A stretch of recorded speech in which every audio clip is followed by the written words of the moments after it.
Welcome to the CG Pro podcast. This is episode 57 with Bryan Grill. And if you enjoy what you hear today, you can follow us at becomecgpro.com or in our Facebook group. So I'm very excited to have this conversation today. Bryan has an amazing career stretching back to some really iconic moments in computer graphics history, going back to Titanic and those days where Digital Domain were figuring out how to do all of this stuff. Bryan is now a Visual Effects Supervisor at Scanline. Bryan, it's a great pleasure to have you here with us today. Thanks for joining us. Pleasure to be here. Thank you. You bet. Well, we've worked on so many cool movies, and I'd love to touch on at least 10% of them if we can. But yeah, some amazing projects. Really, some of the things that helped figure out what visual effects is and was Fifth Element, Day After Tomorrow, Titanic, some incredible formative visual effects movies. How did it start? Well, another question I have is at the beginning of your career, I know that you worked in Santa Monica. Did you work on Max Headroom? I did in Hollywood. I was in what we call the machine room at a post-production facility called the Post Group in Hollywood, which the place where it sat, now Netflix has a building right on there. So I'm currently, Scanline is owned by Netflix. So I always drive by that and go, I might be working at the same address that I worked my first job sometime. So I look forward to that in the future. Very cool. Yeah, I remember that from when I was a kid. Remember being inspired by that. That's really cool seeing that in your bio. So how did this begin for you? Did you always want to get into film, visual effects? What were some early kind of things that happened to make this happen? I think for me, I was one of those kids that found a Super 8 camera. My sister lived in St. Louis, and I was living in California, and I would visit her during the summer. So I'd take a train, St. Louis, and I found this old 8mm, wasn't even Super 8mm camera my brother-in-law had. And, there wasn't much for me to do. She was working. I was just kind of hanging out during the day.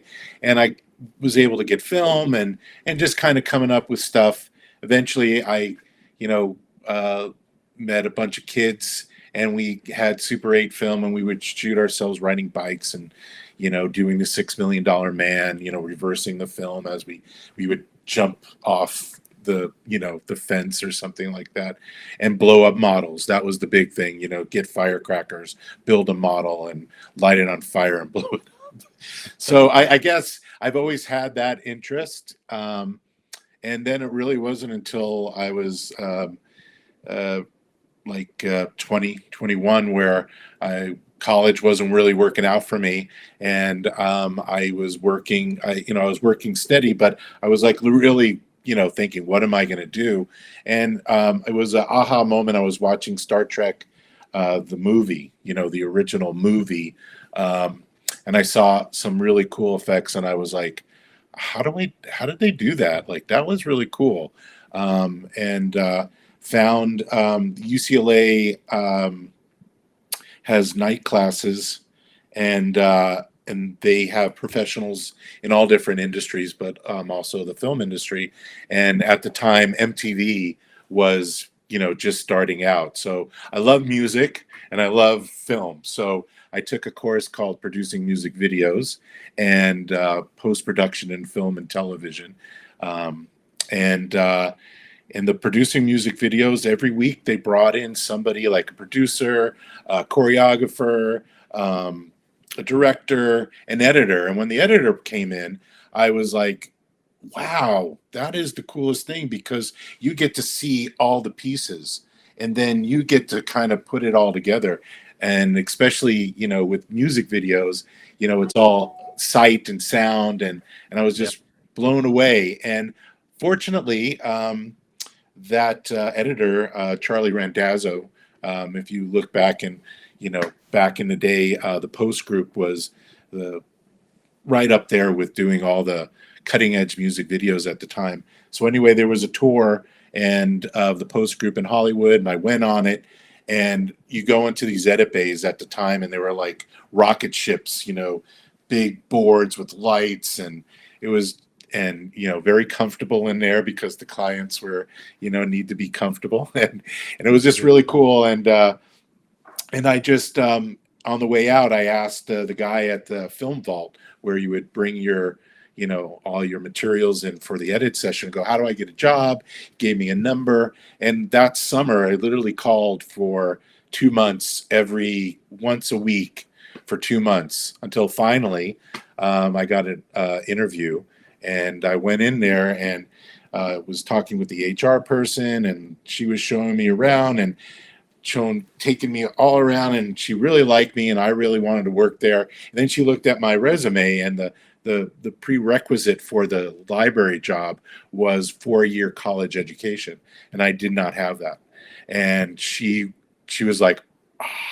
So she like looked in her Rolodex, and she's like, washed dishes in the, they had a kitchen on site to feed the employees and the customers, and she's like, no, I can't do that to you. And then it was nighttime receptionist. And she's like, would you do that? And I'm like, hell yeah. And so, for a year straight, it was, welcome to Post Group. Can I help you? And I would do it so much that even when I went home, I would answer the phone, Post Group, can I help you? And then from there, it just like, I just talked to everybody and just did whatever I could on my own time to learn what they were doing in the back room. Like, how do I get to sit in that chair in front of that switchboard of lights and make magic? And I was there for 6 years, and kind of worked my way. I stepped on a few toes because I wasn't really knew what I was doing. I would just show up and just start figuring stuff out, and people are like, "Whoa, whoa, whoa! You can't be doing that." And I'm like, "Why not? Why can't I do it?" But then I kind of learned the ropes, and from there, went to work for a company which was kind of a spinoff of the Post Group, a lot of the key talent. And we were working on the Star Trek Next Generation, Deep Space Nine, and I learned a lot doing that. And right then was the time when optical was definitely moving into the digital world. And so we were doing these digital effects, and then we were like, how do we get this to film? So they would take these digital effects and then shoot them onto film and then use them, as film effects. And I was, on a few of those early testing, and, it worked for certain things, for things that that were okay to feel a little low res. And then, the Flame came out soon after that, and then the rest is history.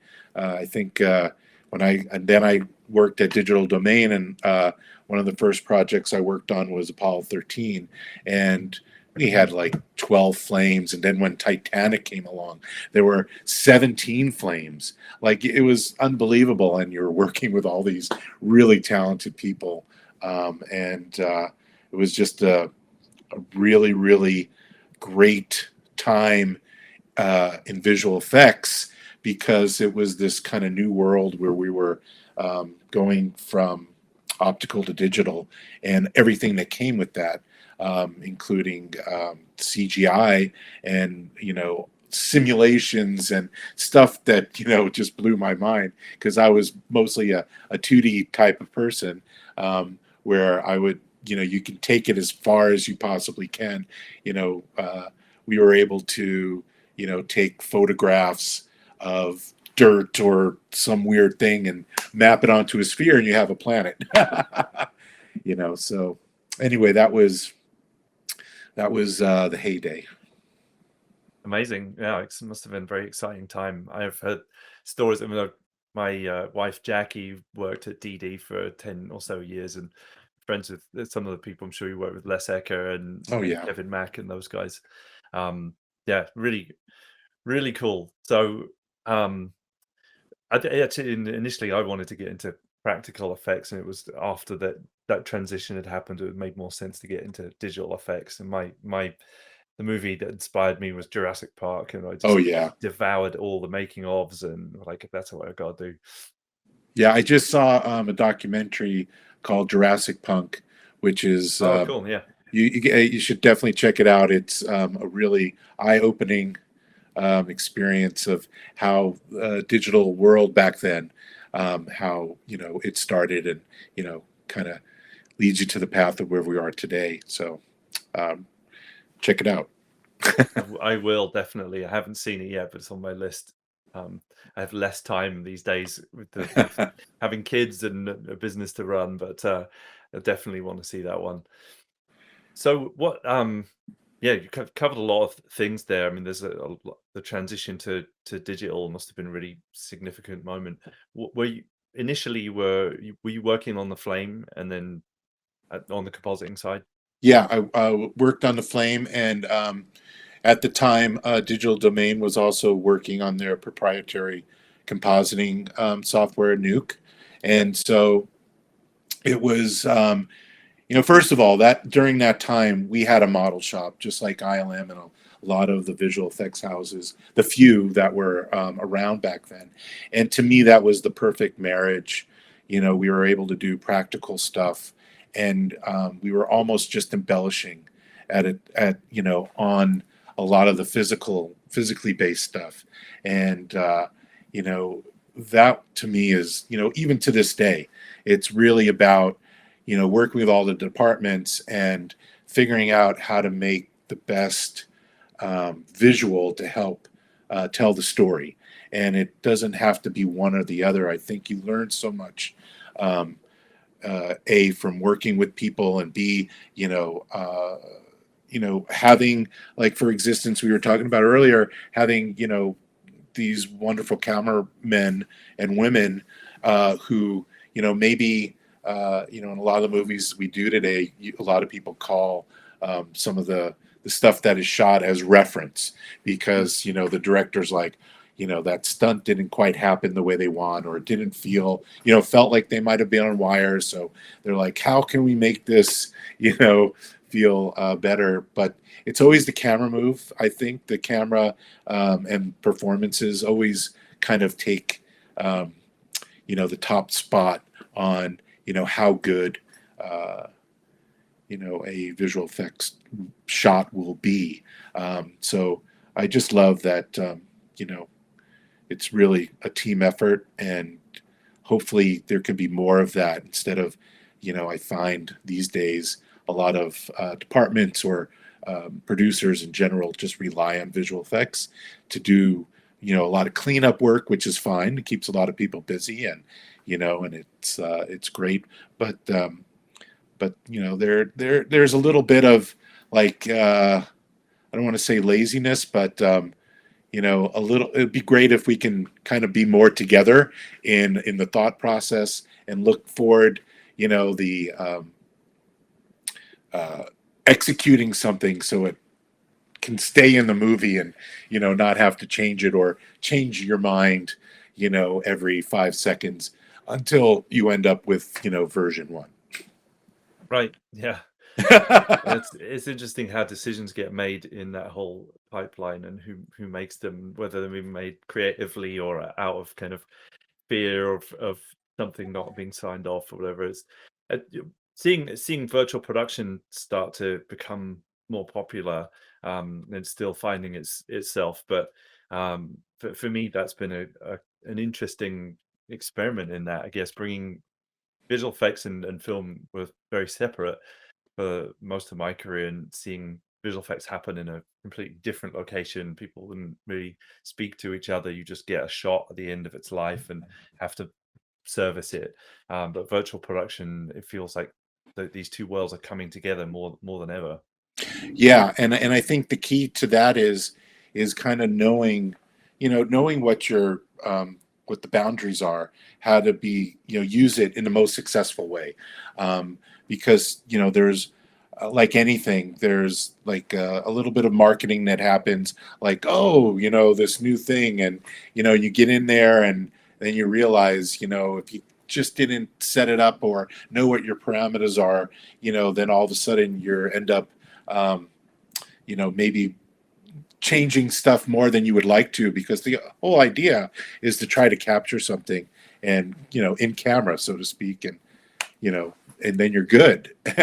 And virtual production just brings so much to the table. I mean, just lighting, when you do a traditional green screen shoot, your DP and you're lighting it to what you think would work with the background. And if you're lucky, what that background is. And a lot of movies that we work on now, we have a still frame from a concept from the art department, and you kind of know, but, it goes through so many changes. And then, before it ends up on film. So I think, virtual production and, LED screens, for that example, it allows you to help incorporate your performers or the action, into the background. And I think that's, super, super cool. Being able to see it in real time with the people making the decisions, and yeah, it makes it more collaborative in that way. Like you said, you got to do it right, but no, it's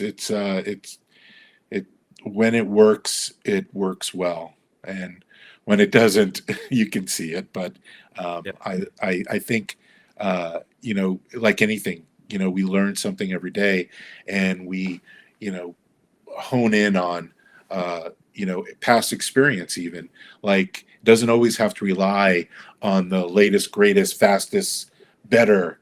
Like, you can slow it down and think, okay, what would we have done 10 years ago? How can we take that experience and apply it? And and I think that's kind of the beauty of it, because it is filmmaking.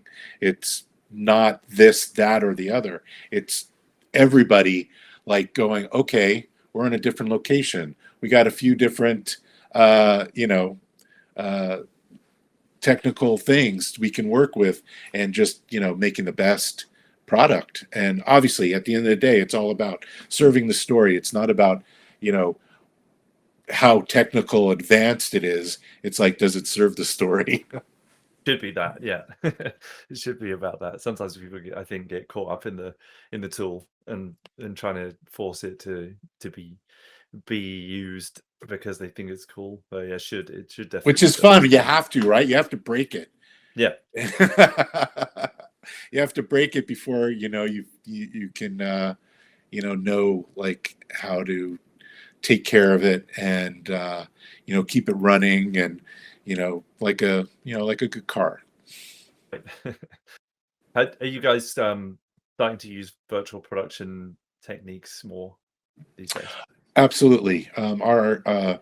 We have an offshoot called Eyeline, which is now powered by Netflix, as well as Scanline. And Eyeline has been working. That I would say they're our technical branch that developed from Scanline, and they're really pushing forward in every way possible to figure out, like, how to, again, best serve the story, how to create films in a way where you can spend more time working things out, and really putting forth the energy in the final product, rather than, there's always this push to figure it out later. And I think, virtual production kind of forces you, because especially if you have environments, you have to pre-build that, you have to make decisions. And I think that's great, making decisions, and but you have to have the time. There's nothing worse than going, okay, we're going to do this, and we're going to do it this way, but we need this environment, and it comes up short, and then you're like, only works now for this type of shot, it doesn't quite work out for this type of shot. So you end up, doing traditional visual effects. So it's really just just getting everybody on board and figuring out how to use the tool in the best way. Right. Yeah, and it spans a lot of different things as well, from the previs, live previs version of it, all the way through to in-camera visual effects. Yeah. Not really one thing. I know people always call it virtual production, like it's one thing, but it isn't really. No, and I think it's if you're going in to use it as a previs tool, which is great, then you go in knowing that and to help kind of figure things out. The when our industry kind of shut down a bit, at the beginning of COVID, Eyeline, took the reins in diving into virtual production and kind of figuring out for themselves, like, what does it take? So they built the LED wall and, all the sensors and doing mocap and, and we were doing demos, all the, at least 2-3 times a week with filmmakers and just kind of learning from those demos and creating environments and, but also having discussions with filmmakers and going, this is kind of the new way of how we can make movies, and showed them a lot of cool little gadgets. And, I think there were some that were like, I can really catch on to this. Like, one of the coolest things I thought was not even the huge LED wall, but we had like a 8x12 rectangular LED wall where you can put up still frames or you can put up videos from YouTube.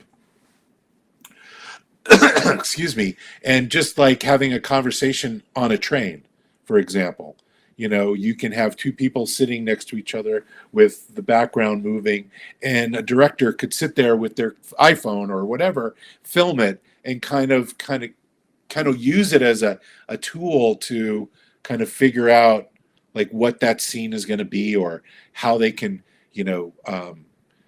what the lines need to be, or and there's a million things. And I thought the low res version of virtual production to me was really exciting, because it allows you to do something that you would do on a grander scale, but in a little bit of a low tech way.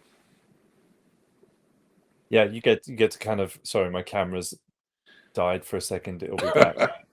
I like it. No worries. I have to buy a fan to blow onto the camera to stop it overheating. So and it allows you to practice, essentially, is what you're saying. It allows you to be able to try things out before you get to that expensive phase where you're spending lots of money on visual effects. And yeah, there's lots of benefits to that. Yeah, absolutely. Yeah, what I've learned is being on the production side of visual effects, being a overall supervisor, is that everything has a price. There's a line item, or there's money that needs to be attached to everything, and yeah, so you have to be really smart and make sure that your money goes a long way. I get that, but yeah, it's a whole new world. So, sorry, I think my camera should be good again. Here we go. Okay, nothing like a live show with a couple of technical things going wrong. I'll just so you don't feel bad. It's all right. I'm back. Thank you.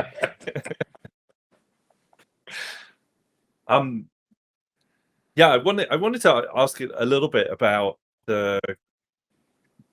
when you got into the industry, things, and me too, 15, 16 years ago, it was usually you got in through roto and prep, and some of those things have a lot of them have been outsourced quite a while ago.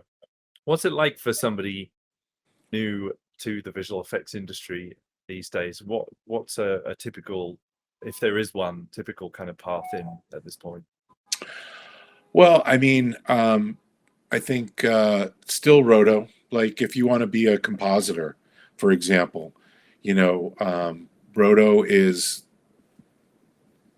so important. If you think as a compositor that you'll just wait for the roto, or you can't do something until your roto is done, I don't know how good of a compositor you're going to be.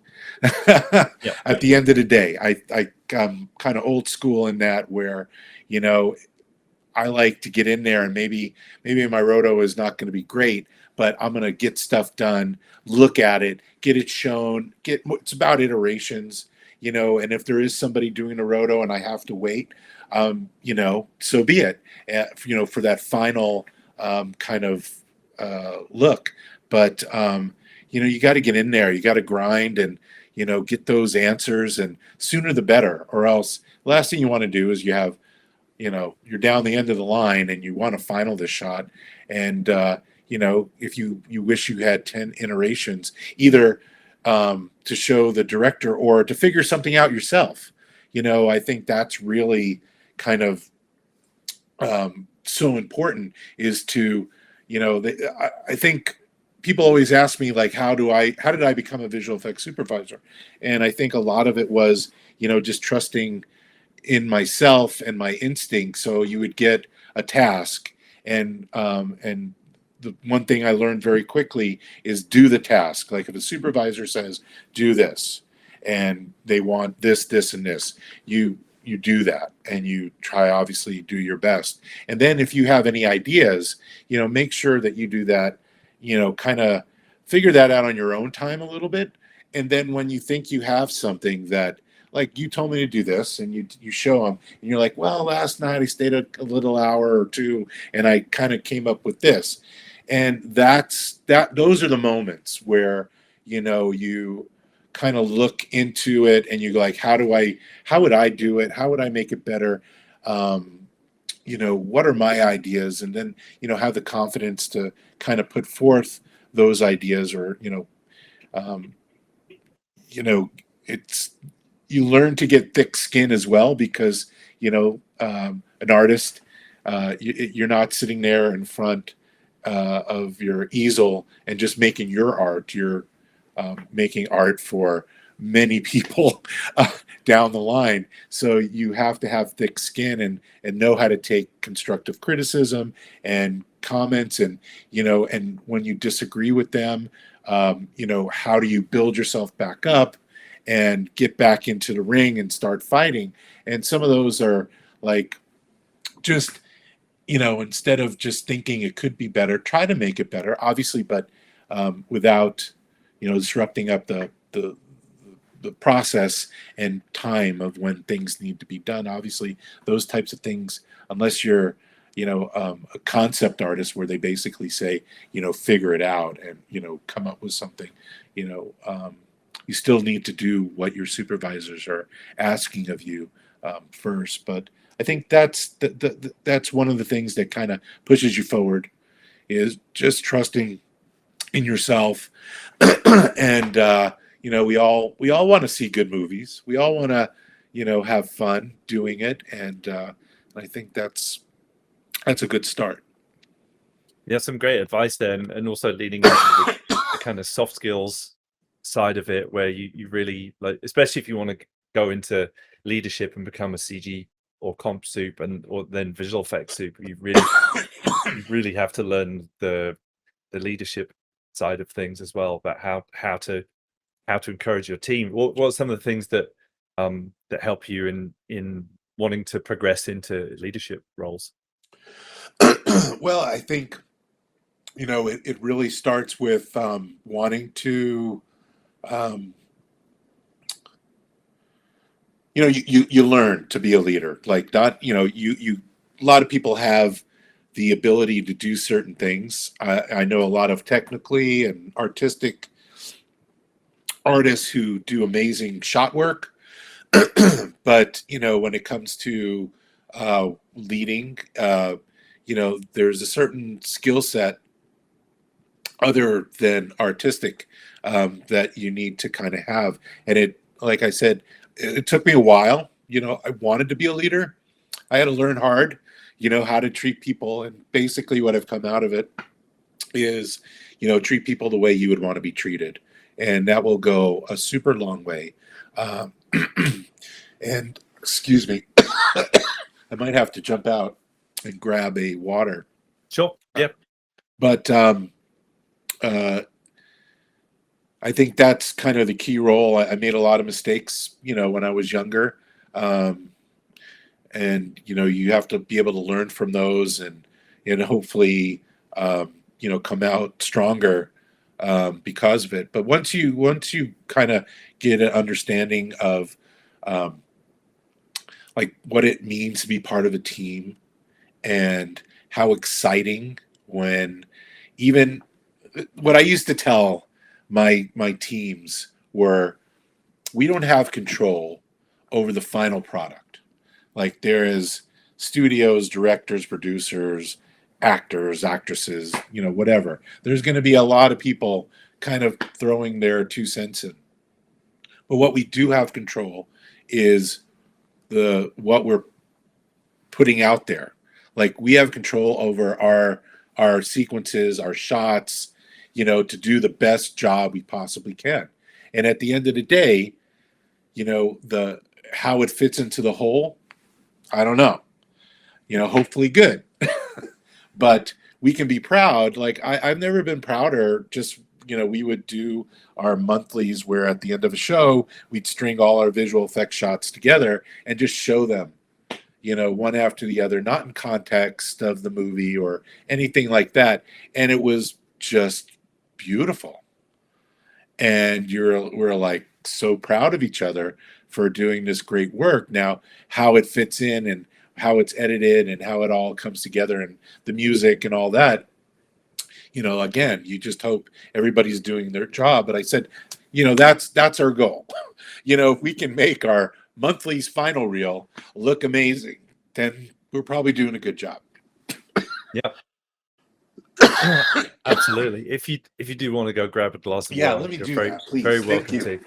to. I can do a little commercial break in the middle, which I haven't done before, but we wanted to just talk about a couple of things that we're doing at CG Pro in the middle.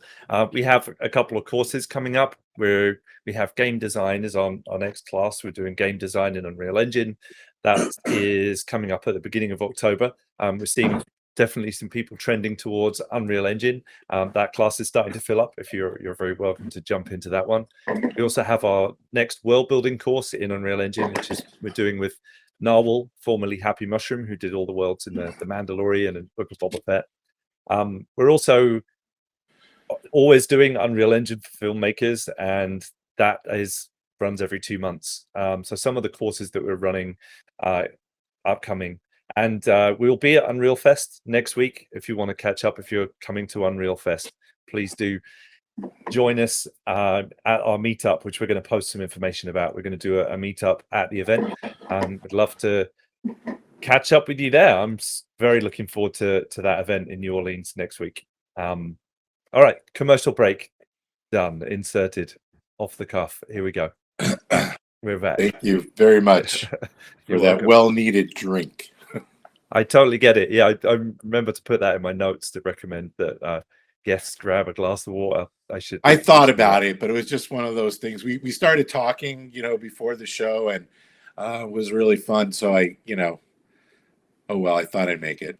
It's like we call it garage door syndrome in our house. Like, you know, you go out for the day, and then it's not until you're like on your way home, and you're like, how fast can we get home? You know, we need to get home real quick because I need to use the washroom. Right. And it gets more intense the closer you get. Anyway, yeah. So we're talking a little bit about today's version of breaking into the industry and how it's evolved. And it sounds like in the comp side, not so different maybe, and still learning those kind of entry paint roto skills. Absolutely. And you know, and from the CG side, I think it's like to your point, generalist, you know, just I think there's a lot of schools, there's a lot more education I think, from when I was, and a lot of the friends that I worked with getting into the business um, back in the day. There's a lot more learning out there, and there's a lot more softwares you can download, and so I think having an understanding of all those different principles in CG, lighting, obviously modeling, um, having a little, understanding what animation is doesn't mean you need to be a great animator. I think timing is, regardless, either it's 2D or 3D, just having a sense of timing is really important.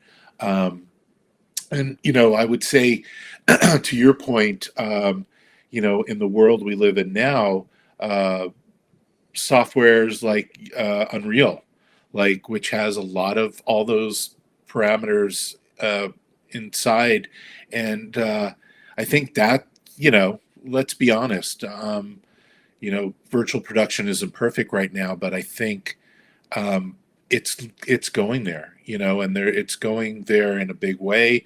And Unreal started as a game, mostly as for games, and now it's moving into television and film. Like, who knows where else it's going to lead, after. So there's for those types of game engine softwares and procedures, I think you can't go wrong learning that type of stuff.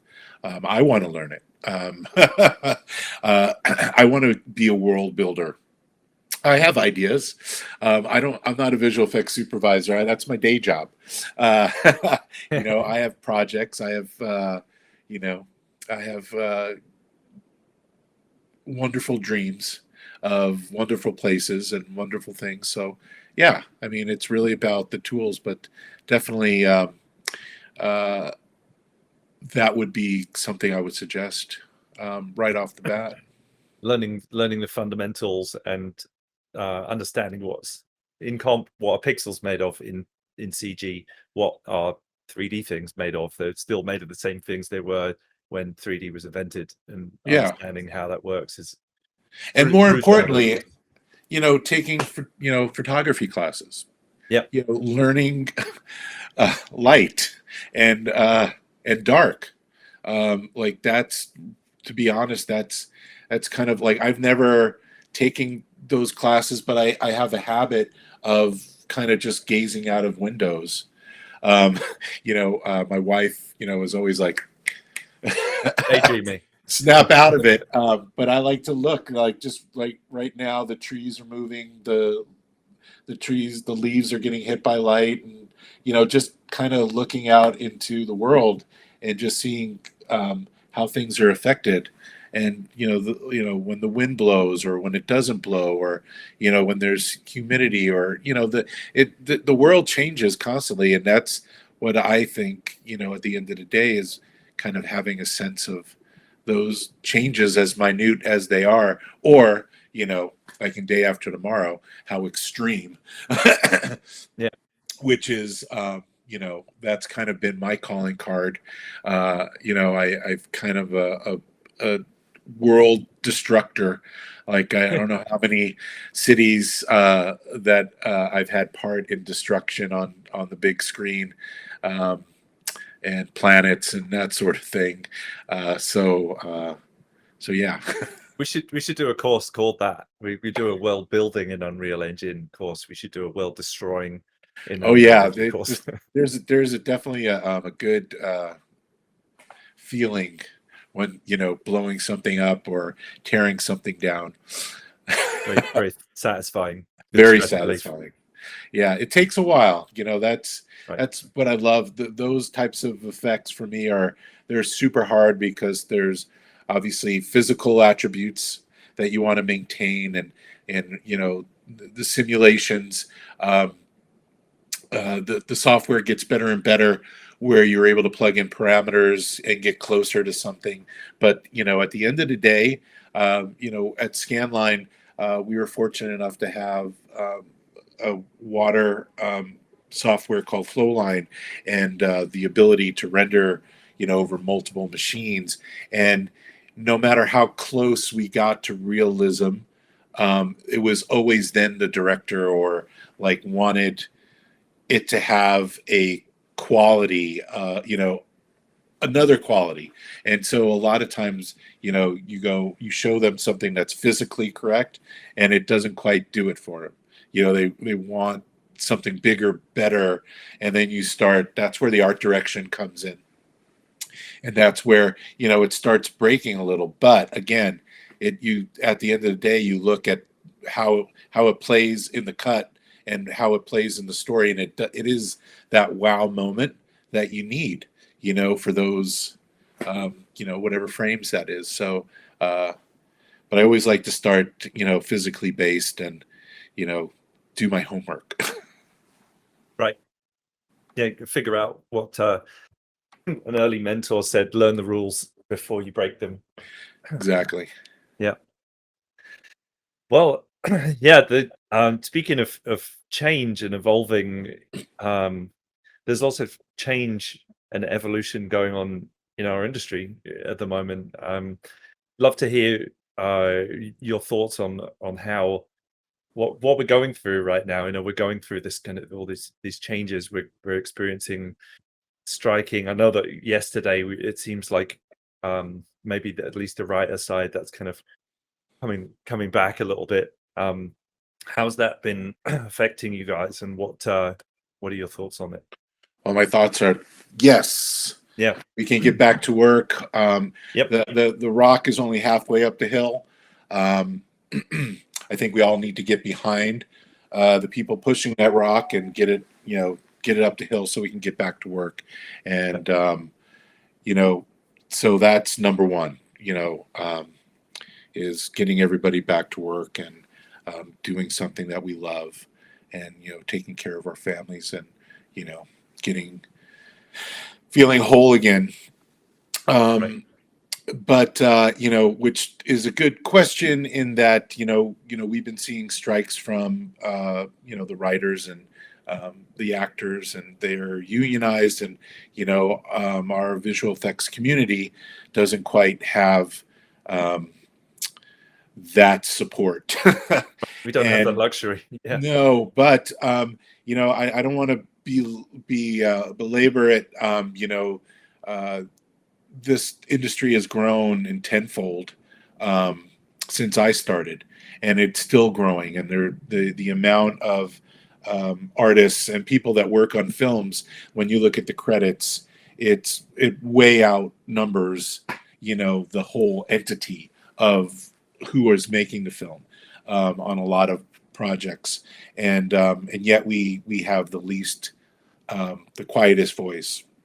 And I don't know if there's much we can do in my lifetime in visual effects, and I'll try the most I can do. But I think there's a new generation of visual effects artists or people who want to be in this industry. That's really who I think we need to look out for. While I have the experience of where we started and where we've kind of all been through the ringer. I've been in this industry since 1986, and I've been an artist since 1990, 1992, and I've been through strikes. I've been through a lot, and what it really comes down to is visual effects. We are a passionate lot. Yeah. We're a motley crew of very passionate people who, again, we have this thing called technology that constantly gets thrown in front of us, and just when we think it's getting boring, something new. There's a faster machine, or the software can do something different, or or there's a new vision of what we can do, and it's just that constant clawing at trying to do something really amazing. And I think that kind of has put visual effects artists kind of kept them down in a way, because you have the big you have the adults, the studios, who are kind of dictating how much sandbox we get to play in, but then are kind of once we're like, okay, I had my 8 hours of fun in the sandbox, and then they're like, no, you have to spend another 8 hours. And you're like, oh, no, it's time to go take a shower and wash the sand off. And so at the end of the day, I think we need to look out for the next generation. They need to look out for themselves. I think the biggest thing is kind of like what the unions are doing is solidarity. And I think that's a world, like nothing's going to get done if you only have LA visual effects artists unionized. You need everybody, all the visual effects in every country. It needs to be a global unionization. Everybody needs to be on the same page, knowing that this visual effects thing is not going away. It's only going to keep going. And we're really smart people. Like, I work with rocket scientists. I work with and yet we can't figure out how to put some things out there where we can be taken care of, and not be put in positions where some people can take care of themselves, where they can make decisions, and sometimes family kind of pushes us into making those decisions.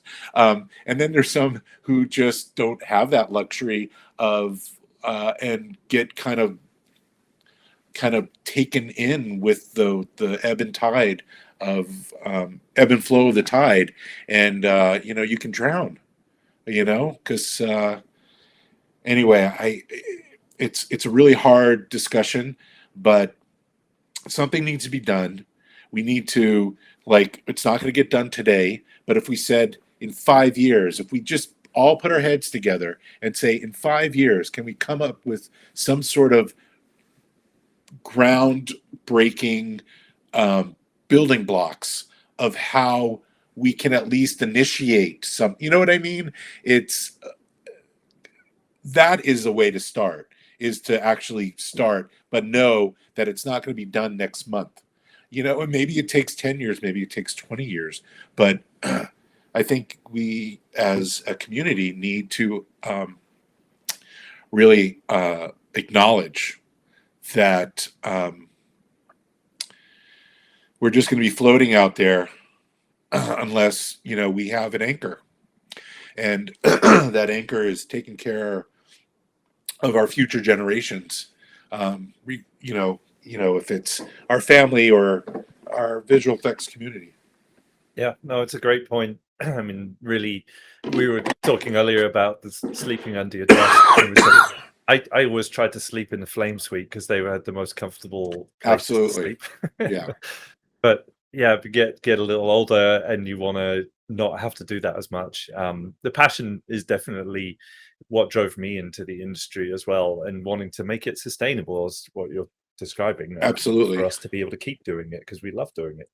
Yeah, I think we have if we took 10% of all the smart people who are pushing forward all the technology in our industry, and to be honest, when COVID hit, it was visual effects and that had the technology to basically lockstep right in. We didn't skip a beat. We were able to, like at Scanline, in 1 week, basically get everybody working at home, and not just on a Zoom. Where a lot of companies, they can keep working because all they really need to do is talk to people, whereas we, are locked into a pipeline, and we're able to use the software, and we're able to render, and we were able to do that, like it was nothing, and which was a great thing, I think. I know I miss working with people and being in the same room with people. This is great. We kind of get our points across, and but there's something about being in the room, and you can tell, if people are having a good day or a bad day, there's just this osmosis that you get. Whereas, if you're on a Zoom call, you can just, do that. Yeah. And, you, if you're having a bad day or, you had a rough night or whatever the case may be, I like to be a part of that. I like if somebody's having a rough night on the phone, you can't tell. And then you're just barking orders and you're just rah, rah, rah. We got to do this. We got to do that. And, yeah, you don't really learn, the a lot from not being in the same room with people. And then, going back to your question about new artists, I think it sucks for them because you're learning all this stuff online, you're learning software. But for me, it was my peers. Like Yeah. it was sitting in a room, like in that flame. We had flame cubicles. We didn't have the fancy flame room at the Digital Domain.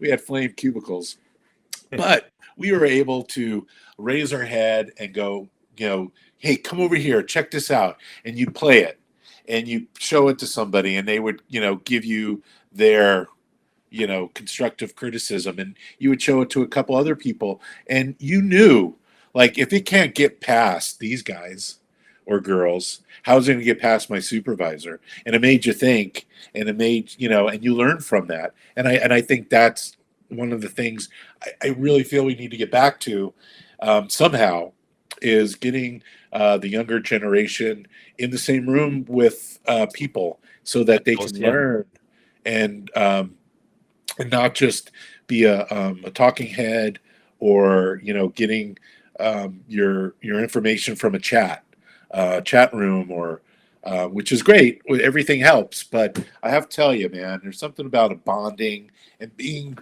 working with people and Yeah, it's that in that you can't take kind of away. in that tension, I think, is where creativity is born a lot of the time. Is that place where you do disagree, but you have to live with it. You have to make it work. Like if you don't get on with your neighbor where you live, you can sit there warring for years, or you can, Yeah. if you're like that close together, then you have to kind of figure it out. And in that can be born. That's where we learn about stuff. I agree. I wonder whether there's a better version of the online, and I'm sure there is. But being able to be in the same space. Are you guys all work from home? Do you have some kind of a hybrid version? Yeah, there's a hybrid version, which I believe they try to do as much as possible. When we have, obviously, when we have client reviews, we try to get the client to the facility to see stuff big whenever possible.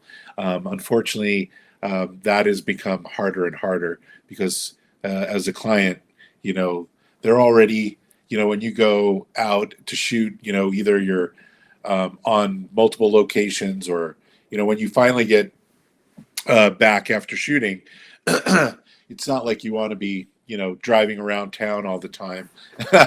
So, the review process, unfortunately, from the client, and I used to love just being with the client because again, you're face to face, you're talking through stuff, you're working things out, you're bringing them. We used to have desk walkthroughs, and you can take an hour and you go to every artist and you go show me what you're working on and you go over their list and there, you have a little conversation, you tell a story, you kind of find a place where you feel comfortable and that's not happening. And the same thing with the client or getting a director in. I mean, back in the day we used to have directors come to our screening room and we would show them the work and they would just give us so much inspiration because they were really excited because they're seeing stuff come off from the script page and now be on the screen, which they couldn't shoot in the past. So those days I wish more directors and productions took more time to really spend time with the artists and because there's something it's inspirational when when you're with somebody who is just as passionate. You know, it goes a long way. I mean, I've worked on some pretty bad movies with some really fun directors, and they made the experience worth it because they are just as excited. They just get you pumped up, and I think that's what you know what a good director is. They get you pumped up, and you know, and not just you know what have you done for me lately? Like, you know, they're in it. You know. Yeah, that energy is like if you're in a band, you don't want to play in a band to an empty room. Want your audience there giving you some feedback and giving you, that's what helps you perform. That's what As long helps as there's one person rocking out, I'm good. Yeah, that's I mean, you just need a video playing of somebody doing that on your third monitor. And I've been there. I used to roadie for my band, for friends' bands back in the day, and I've been to a couple at the Whiskey or something like that, where I'm the only one. I've played some of those shows too. I think the only audience is like your mom or Yeah. someone in the crew. Very important, though. Your mom's very important. Absolutely. Thanks, Mum. I owe her a lot. Yeah, no, is there anything that you're, you know, technology-wise, anything that you're excited to be seeing emerging these days? I'm a big fan of reality twinning, either it be environments, people, you know, you know, crowds. I want to figure out the crowd, you know, that's always, at least in my experience, you know, we started back in the day with, forget the software, but you know, you were able to build a brain and the crowd. Massive, maybe?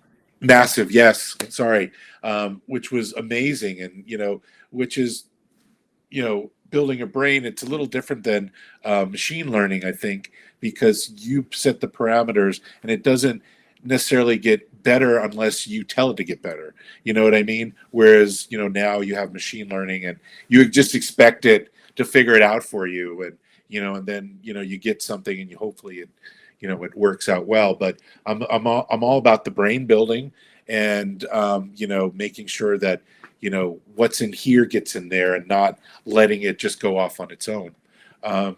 There's a lot of proceduralism bleeding into a lot of the tools. Like Houdini's been paving the way, I think, for everybody in that respect. Yeah. But now we're seeing it in Unreal and Blender and some. Well, of it's just those tasks, you know, instances. Like when I worked on San Andreas, we, you know, had a flood San Francisco with a big tsunami, and we, you know, a city of that size, you know, on the water after it was just there, you had tons of garbage, and you know, we had to take. How do you take, you know, 100 or 200 pieces that you build and then make it look like millions? And you know, you have procedural, so you alter them and then instance them, so you can take that 200 and make 10,000 of them, you know. So that is the beauty of, you know, where I think things go, where you can quickly populate and have it look great and real, and you know, and move the way you want it to move. And tools wise, we seeing any evolutions? I know we talked about Unreal Engine starting to get used a lot more especially in virtual production. Blender is progressed a hell of a lot. Are you starting to see that being used by artists? Yeah, absolutely. I think it's definitely the way things go. Also, reality capture and those types of softwares, using photogrammetry and you know, using that to build environments. One of the, I don't know, we're short for time, but one of my last projects, The Gray Man, we were able to work with a company called Mosaic 51 in Prague, because that's where we were shooting, and they had a 360-degree camera, and we basically gave them specs of like more than what their 360 camera was able to do. But essentially, they built a rig on a car, and we were able to tell them, you know, to go shoot before the sun came up, you know, just as it was to get flat environment, and they would drive around and capture thousands and thousands of images, then take those images and use them to build the geometry.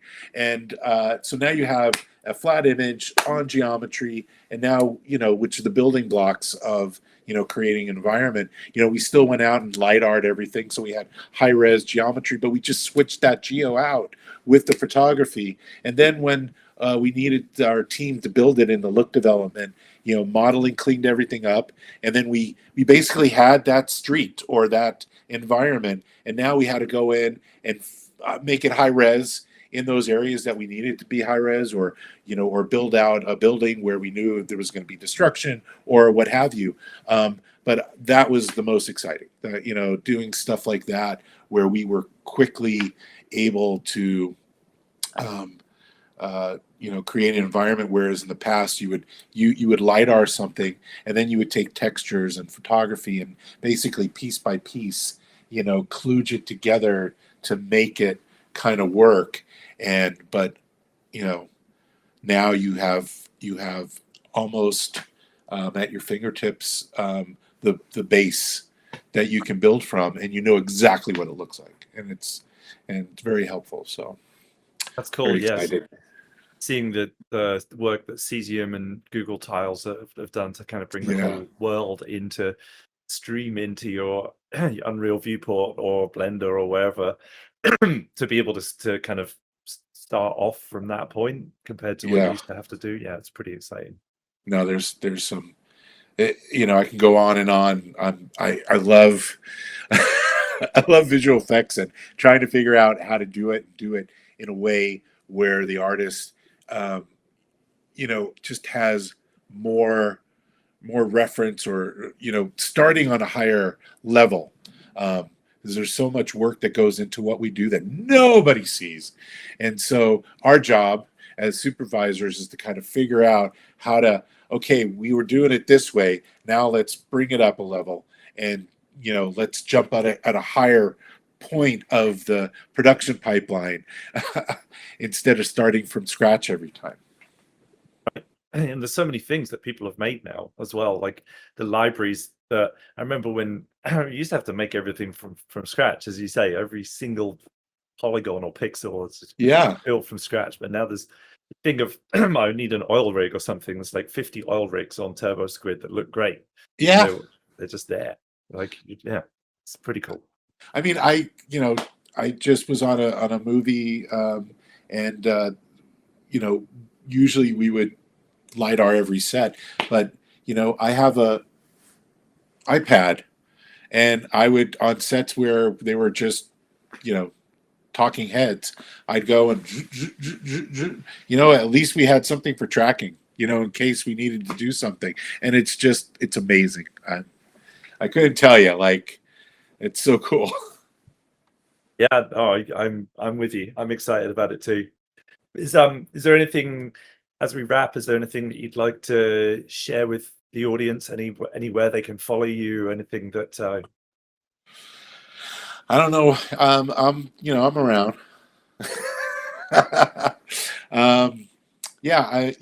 on LinkedIn and Facebook. I really don't have any real social media presence, but I know a lot of people, though. I'm sure, like, if you work at a facility, there's at least one person in there that might know me, and I'm kind of an open door. Feel free, even if you haven't been in this business. I get a lot of messages on LinkedIn from people who are looking to get into the industry, or just have questions, or just want to show me stuff, which is really cool. I'm really big about mentoring and trying to help people, at least show them the pathways, where the doors are. I wish I can open the doors for everybody. It doesn't happen that way. A lot of times it's yourself. You need to, they say, you got to put yourself in the best position. Timing is everything, but it's one of those things where it's like practice. You go, if you want to make it, you got to keep going. You got to keep knocking on those doors until one of those doors open. If you really want to do it, there's no magic pill. You have to, if you don't have a great reel, then you need to figure out another way. Like, if they need somebody to answer phones, knowing that, all you need is just a little exposure. All you need is just to be in your foot in the door. I think that goes a long way, because people, if you want to do something, you can do it. Nobody should tell you no. And, but nobody's going to, make it easy for you either.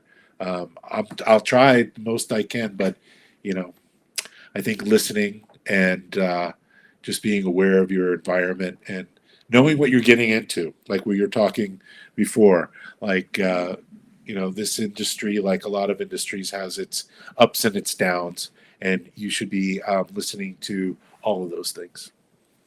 It's great advice. Yeah, it really is. I agree that it is up to the person, to the individual. You have to work hard to do it, to do something at a world-class level. You have to. There's no way. It shouldn't be easy. You should have to work for it a bit, and that's, I think, where knowing that it's a worthy goal for you, it comes in as the first step. Like knowing that you really want it, and then knowing people, having mentors, growing some skills, putting those together into something you show people, and just persistence, as you said, that's a fantastic one. I mean, the number of rejections I had just to ILM before they actually let me in through those doors, it was Right.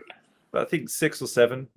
Yeah, no, times you they got to said no. keep pushing, and it's worth it, because at the end of the day, like I said, you sometimes you work on these great projects, sometimes they're not so great, but the people, Yeah. okay, the people, all my best friends, my community of friends are mostly through the visual effects business. I've worked with them for many years. They're, my heart and soul. And I look forward to working with them whenever I can, and working with new people, and having, that moment where that aha, we're like-minded. You know, it's kind of, it's work, but you get a lot out of it if you know where to look, and you know what's important to you as an individual. I think that's super important, like what's important to you and what you want to get out of it, because there's so much on the other side of what other people want to get out of you. Right. And so you got to have that balance. I think it's great advice as well, where you shared being taking agency in your own boundaries, or a better way of saying just stand up for yourself, as well as it's a balance there. It has been for me. And in the beginning, you're just trying to get anybody to notice you or open the You door. need some water? Thank you. Yeah. Appreciate it. You're at the beginning, you're knocking at doors, no one's opening them, but you're trying to get people to notice you. And then you get to the point where someone gives you a chance, and you give it everything, but you still have to work on your own boundaries and take care of yourself. Look after yourself is important. Yeah. But also, just from a work, ethic too, I've always scared myself into, you're only as good as your last comp, back in the day when I was a comper, and not to get too above, what you do. Because what I found, I've worked with a lot of people, and also myself, life throws you a lot of curveballs. And like, I've worked on shows where I'm like, bam, bam, bam, knocking stuff down, and, figuring stuff out, and, hero, rock star, blah, blah, blah, and then something happens in your family, or, and it kind of knocks you down a little bit. And now you're on a movie and you just can't quite get it. You're just a little slower. You're not thinking clearly, and that's just life. And that goes along with everybody. And so you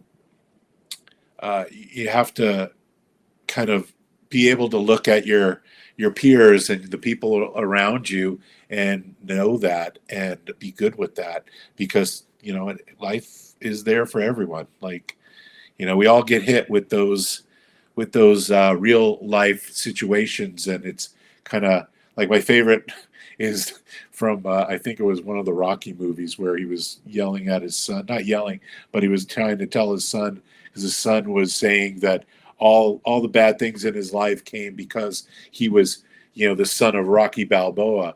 And he's like, life is about getting knocked down, and it's getting back up. And I just love that little speech. But it's true. It's like, you can point the finger all you want, of why things might,